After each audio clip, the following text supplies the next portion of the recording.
Step 2. Came to believe that a power greater than ourselves could restore us to sanity. The moment they read Step 2, most AA newcomers are confronted with a dilemma, sometimes a serious one. How often have we heard them cry out, "Look what you people have done to us. You have convinced us that we are alcoholics and that our lives are unmanageable. Having reduced us to a state of absolute helplessness, you now declare that none but a higher power can remove our obsession. Some of us won't believe in God. Others can't. And still others who do believe that God exists have no faith whatever He will perform this miracle. Yes, you've got us over the barrel all right, but where do we go from here?"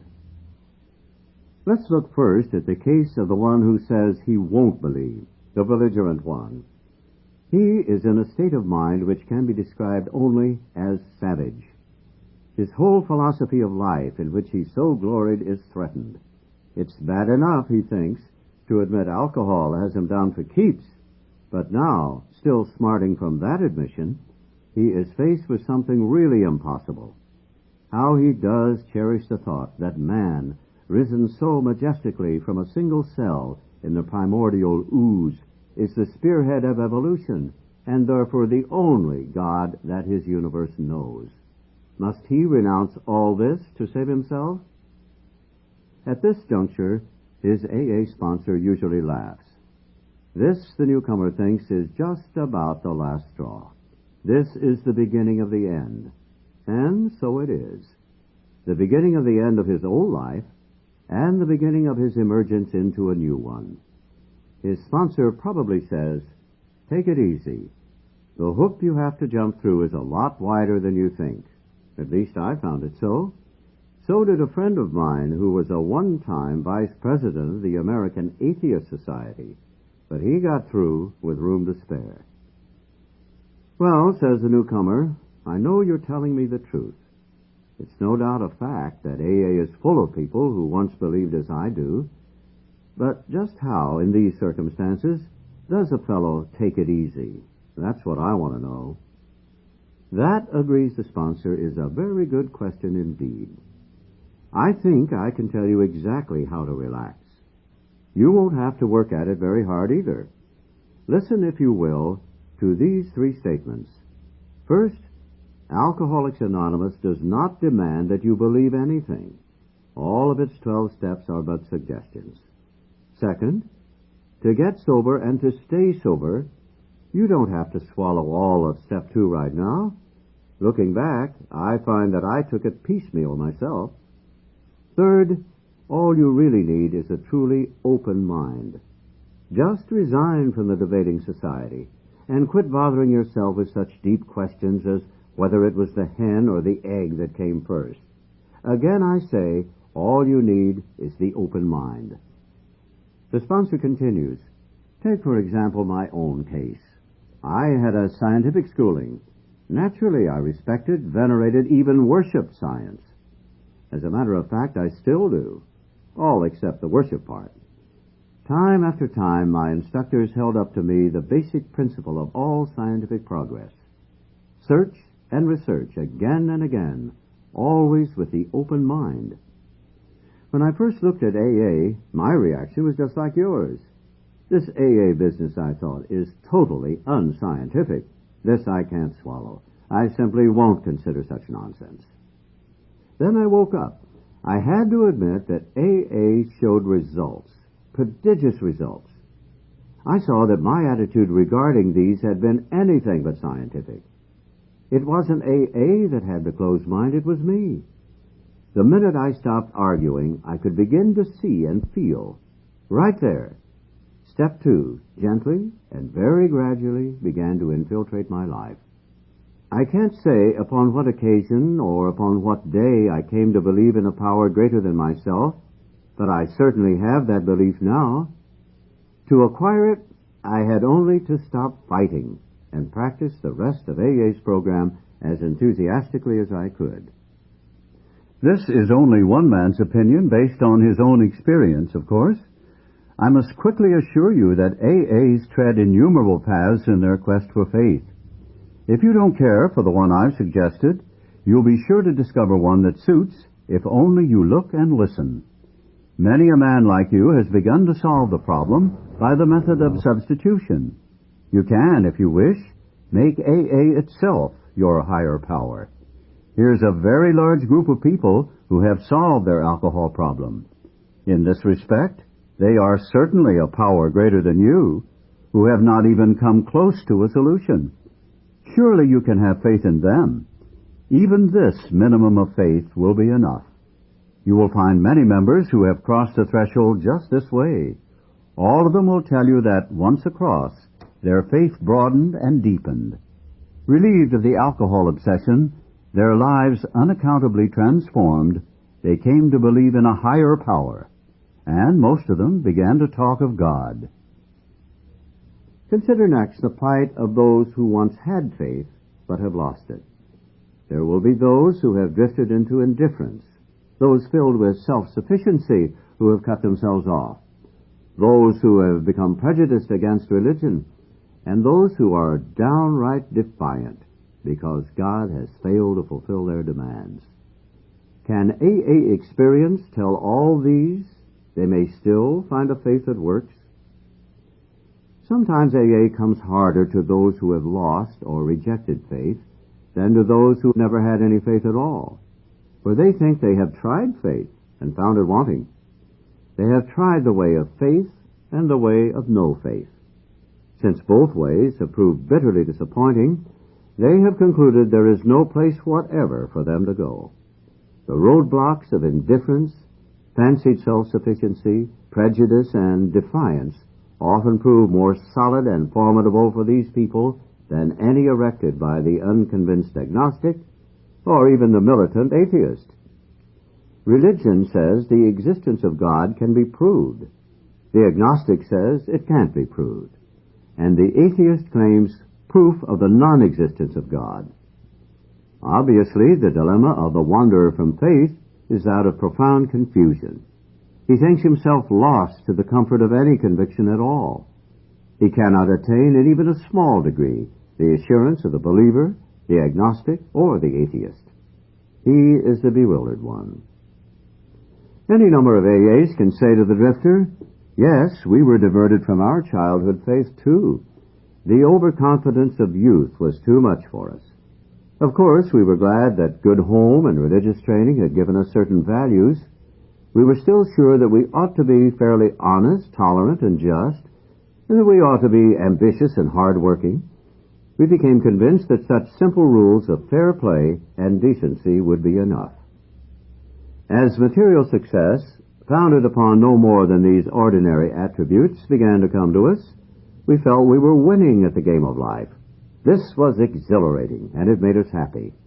Why should we be bothered with theological abstractions and religious duties, or with the state of our souls here or hereafter? The here and now was good enough for us.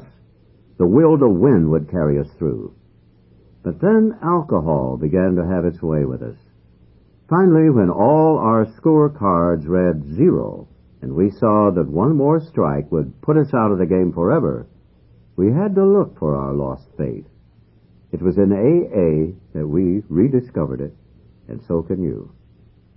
Now we come to another kind of problem, the intellectually self-sufficient man or woman. To these, many AAs can say, yes, we were like you, far too smart for our own good. We love to have people call us precocious. We used our education to blow ourselves up into prideful balloons, though we were careful to hide this from others. Secretly, we felt we could float above the rest of the folks on our brain power alone. Scientific progress told us there was nothing man couldn't do. Knowledge was all-powerful. Intellect could conquer nature. Since we were brighter than most folks, so we thought, the spoils of victory would be ours for the thinking. The God of intellect displaced the God of our fathers. But, again, John Barleycorn had other ideas. We who had won so handsomely in a walk turned into all-time losers. We saw that we had to reconsider or die. We found many in AA who once thought as we did. They helped us get down to our right size. By their example, they showed us that humility and intellect could be compatible, provided we placed humility first. When we began to do that, we received the gift of faith, a faith which works. This faith is for you, too. Another crowd of AA says, we were plumb disgusted with religion and all its works. The Bible, we said, was full of nonsense. We could cite a chapter and verse, and we couldn't see the Beatitudes for the begats. In spots, its morality was impossibly good. In others, it seemed impossibly bad. But it was the morality of the religionists themselves that really got us down. We gloated over the hypocrisy, bigotry, and crushing self-righteousness that clung to so many believers, even in their Sunday best. How we loved to shout the damaging fact that millions of the good men of religion were still killing one another off in the name of God. This all meant, of course, that we had substituted negative for positive thinking.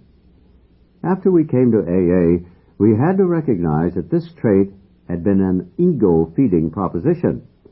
In belaboring the sins of some religious people, we could feel superior to all of them. Moreover, we could avoid looking at some of our own shortcomings. Self-righteousness, the very thing that we had contemptuously condemned in others, was our own besetting evil. This phony form of respectability was our undoing, so far as faith was concerned. But finally, driven to AA, we learned better.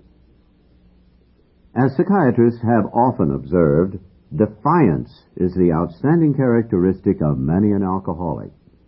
So, it's not strange that lots of us have had our day at defying God himself. Sometimes it's because God has not delivered us the good things of life, which we specified, as a greedy child makes an impossible list for Santa Claus. More often, though, we had met up with some major calamity, and to our way of thinking, lost out because God deserted us. The girl we wanted to marry had other notions. We prayed God that she'd change her mind, but she didn't. We prayed for healthy children, and were presented with sick ones, or none at all. We prayed for promotions at business, and none came. Loved ones upon whom we heartily depended were taken from us by so-called acts of God. Then we became drunkards, and asked God to stop that. But nothing happened. This was the unkindest cut of all. Damn this faith business, we said. When we encountered AA, the fallacy of our defiance was revealed. At no time had we asked what God's will was for us. Instead, we have been telling him what it ought to be. No man we saw could believe in God and defy him too. Belief meant reliance, not defiance. In AA, we saw the fruits of this belief. Men and women spared from alcohol's final catastrophe. We saw them meet and transcend their other pains and trials. We saw them calmly accept impossible situations, seeking neither to run nor to recriminate. This was not only faith, it was faith that worked under all conditions. We soon concluded that whatever price in humility we must pay, we would pay. Now let's take the guy full of faith, but still reeking of alcohol. He believes he is devout. His religious observance is scrupulous. He's sure he still believes in God, but suspects that God doesn't believe in him. He takes pledges and more pledges. Following each, he not only drinks again, but acts worse than the last time. Valiantly, he tries to fight alcohol, imploring God's help, but the help doesn't come. What then can be the matter? To clergymen, doctors, friends, and families, the alcoholic who means well and tries hard is a heartbreaking riddle. To most AAs, he is not. There are too many of us who have been just like him and have found the riddle's answer. This answer has to do with the quality of faith rather than its quantity. This has been our blind spot. We supposed we had humility when really we hadn't. We supposed we had been serious about religious practices when, upon honest appraisal, we found we had been only superficial. Or, going to the other extreme, we had wallowed in emotionalism and had mistaken it for true religious feeling. In both cases, we had been asking something for nothing. The fact was, we really hadn't cleaned house, so that the grace of God could enter us and expel the obsession. In no deep or meaningful sense had we ever taken stock of ourselves, made amends to those we had harmed, or freely given to any other human being without any demand for reward. We had not even prayed rightly. We had always said, "Grant me my wishes," instead of "Thy will be done." The love of God and man we understood not at all. Therefore, we remained self-deceived and so incapable of receiving enough grace to restore us to sanity. Few indeed are the practicing alcoholics who have any idea how irrational they are, or, seeing their irrationality, can bear to face it. Some will be willing to term themselves problem drinkers, but cannot endure the suggestion that they are in fact mentally ill. They are abetted in this blindness by a world which does not understand the difference between sane drinking and alcoholism. Sanity is defined as soundness of mind, yet no alcoholic, soberly analyzing his destructive behavior, whether the destruction fell on the dining room furniture or his own moral fiber, can claim soundness of mind for himself. Therefore, step 2 is the rallying point for all of us. Whether agnostic, atheist, or former believer, we can stand together on this step. True humility and an open mind can lead us to faith, and every AA meeting is an assurance that God will restore us to sanity if we rightly relate ourselves to Him.